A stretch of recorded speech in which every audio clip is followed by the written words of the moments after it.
karma existe, les amis. Et du moment que tu attaques le Real Madrid, c'est clair que tu vas avoir affaire au karma.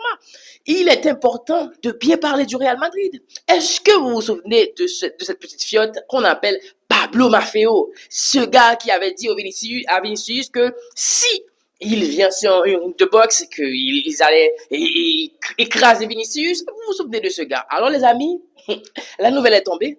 Même les fans de Mallorca crient rouste à Maffeo.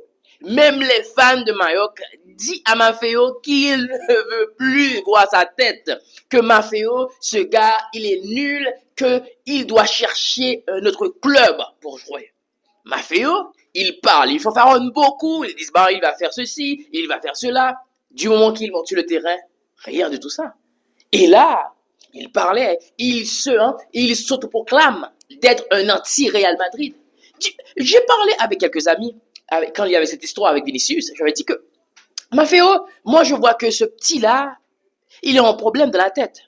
Imagine que tu es un petit joueur, je dois le dire, tu joues à Mallorca, mais ton travail devrait être te concentrer sur le terrain, espérer que ton travail, ça va attirer une grande équipe.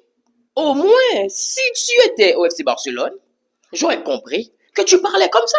Mais non, Maffeo, à Mallorca, ils fanfaronnent beaucoup, ils disent beaucoup de choses. Et voilà maintenant, même les fans du Mallorca, ils ne veulent plus voir sa tête, voir sa bronche. Maintenant, Maffeo, qu'est-ce qu'il va faire dans les prochains jours? Sûrement, Maffeo doit chercher un autre club. Maintenant, quel club il va le prendre? Probablement, Maffeo, maintenant, il va jouer en deuxième division. Voilà ce qui arrive. Tu parles mal du